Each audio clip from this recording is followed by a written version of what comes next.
Okay, hello again, everybody. So, here is, I'm going to probably have to try to turn my phone, see if it'll get it this way. There we go, I'm getting the light.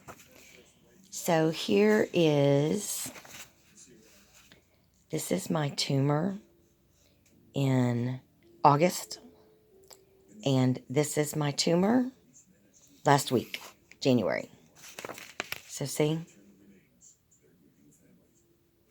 And of course, this side just looks bigger because they've actually zoomed in more, kind of like they've done like this on it. And this one, they've done like this. But yeah, but that white is my tumor. Like I said, and the tumor's basically cut in half. This top half of it is right here in my brainstem and the medulla. And the bottom half of the tumor is in my spinal cord, the top of my spine. And as you can see, just this little bit right here of darkness, that's all of the spinal fluid that's getting by the tumor, just barely. There's not much at all room for my spinal fluid flow. So that's why we're really having to watch this too, because if this thing continues to grow this way, it's going to block off my spinal fluid flow. And when that happens, that's going to be real bad, real fast. But yeah, so that's August and January. So, said August and January. And then these are kind of like with my head cut off. And this is the tumor, like looking down at it. See that white round in there? Yep, that's the tumor, like looking as if like my head, top of my head was sliced off. So, and that's January. And that's August of this year. And that's June of this year. So June, August, and now.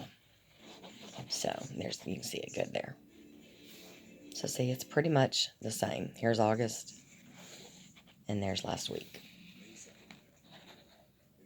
So, but of course I have tons and tons and tons of pictures because they give them to me every time, and I always want to find out exactly, what it's doing. So yeah, they give me tons and tons and tons of scans of my brain. And I'm pretty sure I've showed y'all the most awesome one. I'm sorry, little cat. Which is the one of my actual brain stem. Here's my brain stem. It's actually cut into two halves. This is the right side. This is the left side.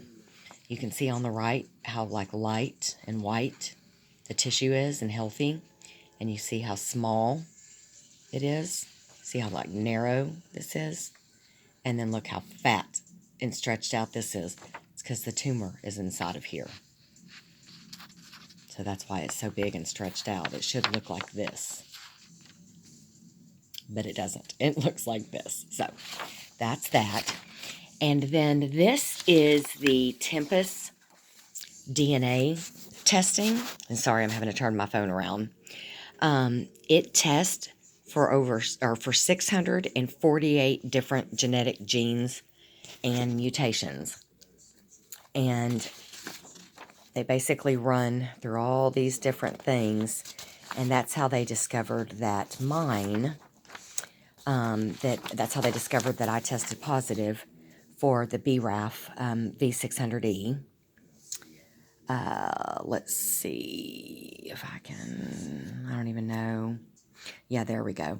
That I tested positive for the BRAF V600E. And then it talks about it. And then it basically says that, unfortunately, the patient does not currently qualify for any clinical trials. I will never qualify for clinical trials because of where my tumor is and because it's in the brainstem, especially the medulla. So basically, this is just saying that, yes, that it is confirming that my tumor is a ganglioma. And then it is confirming that I am positive for the BRAF, and that there is, which this is what I declined, this medication right here, because it's twice as bad as chemo. But that's what she said, that if she sees this thing on the move or something she doesn't like, she's going to try to get me to take this again. Or to get me to, she's going to try again to get me to take this, and I'm not.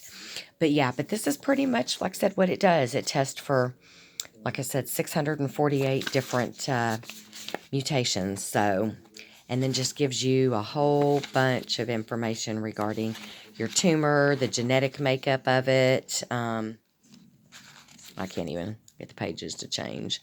Yeah, and of course I don't understand what any of this mumbo jumbo means and any of this stuff. But I just kind of wanted to show you guys. But yeah, but no, that's what we're looking at now. Tumor in August. Tumor in January. August. January. So, and I just want you guys to know that I tell you all that I love you so much, and I truly, truly do, and I truly, truly mean that. I didn't do this YouTube vlog or start this for people or followers or subscribers or whatever it is. I did it because this is my journey. It's a very unusual journey. It's a very rare and unusual tumor and location of it. And just for down the road, if anybody else encounters this or finds themselves in my shoes, there wasn't a lot of, in fact, there wasn't anything that I could find on YouTube or on the internet to help me. So I want to make this journey and document this journey so that if somebody else is diagnosed with this, they can at least find this. That's why I always say I love you. I always tell you guys I thank you. I go out of my way to reply to every single comment, even if it takes me a couple days or a little while or I don't feel good, because that is so important to me. You will never, ever hear me say, hit like or hit subscribe or whatever these people do or say. I don't even know what that crap does or what it means. I don't want to know. I don't care. I'm not looking for followers or subscribe to my channel. You guys are friends. You guys are family to me. All of you. And you know that. You know how much I love and adore you. You're not just somebody that follows me on YouTube. To me, y'all are equal playing ground and equal level to my family that watches this because they're upstate or they're up in the north and they're not local, or I don't talk to them a lot. And so I consider you guys the same thing, just family that's distant, family that doesn't live close in Texas. So, I wanted to make sure to tell you guys that because I think about it all the time. And I just, want to make sure that y'all know how much I, care and love you guys. And you know that I'm always here and I always, want to hear if there's something going on in your life. And I want to be here for y'all just as much as you're here for me. So it was just really important that I made sure to put that out there and to get that out there. So don't ever hit like or subscribe or whatever that is. Just say, great job, Carrie. We're still praying. We're still with you because that's what I want. I get through this journey because you guys are still praying and you're with me. So just thank you for everything that you do. I really, really appreciate it. And I thank you really isn't even enough for me to say, but it's all I can do. But I love you. And I'm going to go. Bye, guys.